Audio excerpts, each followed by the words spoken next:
brief mini camp, and it was good to get back into the gym. Guys worked hard. You want to evaluate players for the future.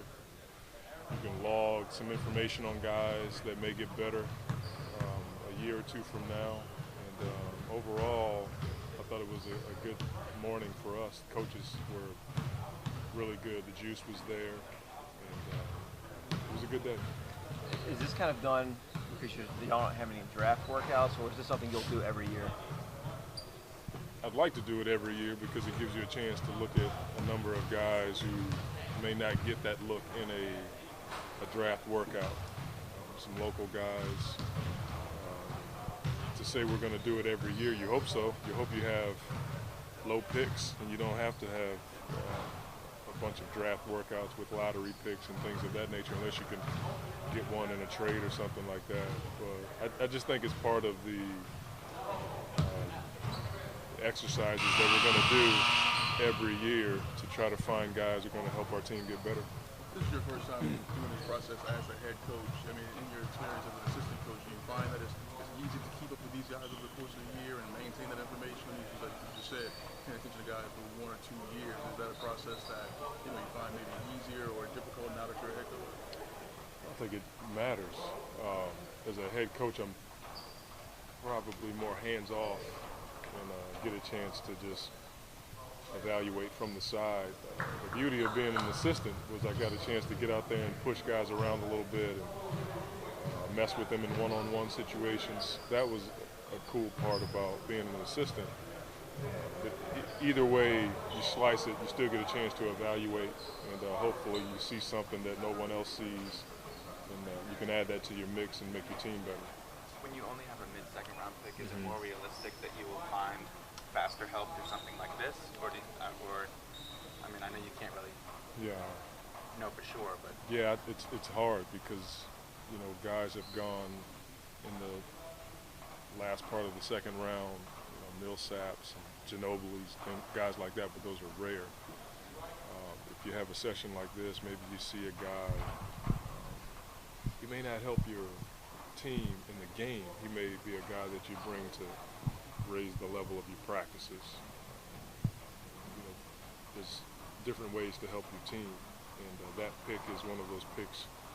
Normally, that guy doesn't make your team or hang around long, but that's why we do this. We want to try to find a guy in that position that can help us. We don't want to waste that pick. if you still only have one pick, are the odds pretty good that somebody from here will also be in camp if there is camp in October? I don't know. I'd hate to make a judgment like that. It's so early, and this is our first workout.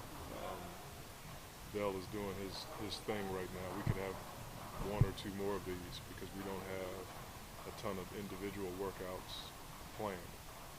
How do you distinguish that, whether a guy can help you in practice and you think he may not be able to get in the game, but it looks like how do you distinguish that?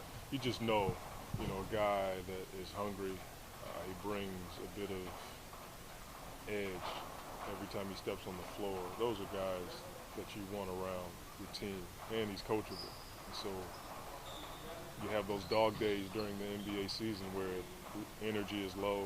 You know that guy's going to bring it, and guys like that help you coach.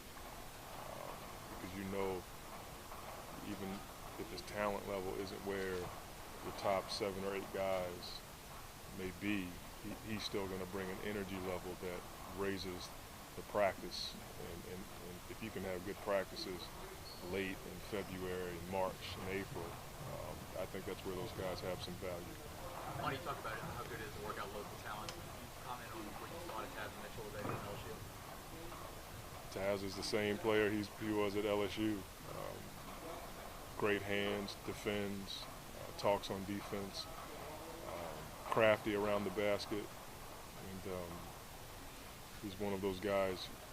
I know you all have a special place for him in your hearts, and we always want to make sure that we open our arms to the local guys. We feel it's our duty to make sure we explore all those options, and so bringing him here today was just another way for us to get another look at him. Since the Hornets are kind of a defensive-oriented team, do any of the players here today stand out as really quality defenders? It's hard to say that because we didn't put our defensive schemes in. and so it'd be hard to assess that. You know, when you evaluate from a setting like this, most guys are thinking offense. You see some guys block a few shots or get a couple of steals, but you don't see the weak side defense, the rebounding on the weak side that's so important to our defense. You know, one of the things that Chris can do that most point guards won't do is guard full court. You normally don't see that in a setting like this, so it'd be hard to make an assessment like that. Coach, I know that most of your coaching staff is out here today. What do you know about the status of Mike Malone and season?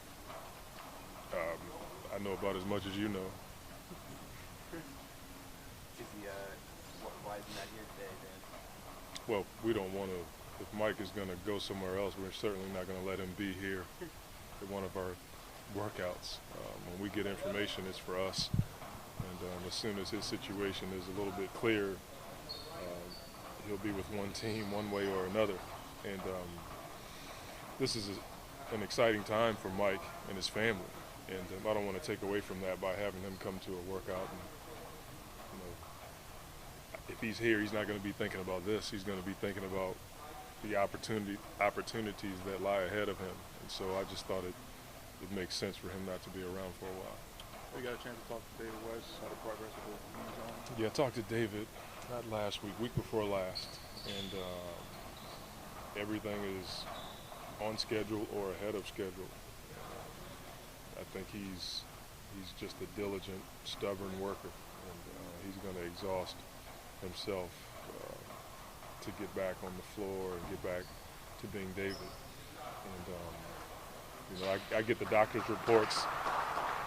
It's like reading German to me, man. I just wait till I talk to him and ask him how he's doing. So he just he sounds good. His spirits are up, and you know, David's working with his kids at his Y in Raleigh, and I know that work is important to him, and also rehabbing, trying to get back to all-star form. Has he hinted at all whether he's going to opt out or not to you? Or? Are you serious? Did you ask it? No. Hey, David, how are you? Great, Coach. Are you going to opt out? I'm not going to ask him that. No, I didn't ask him that. We didn't talk about it. Thanks, guys. Thanks, Coach.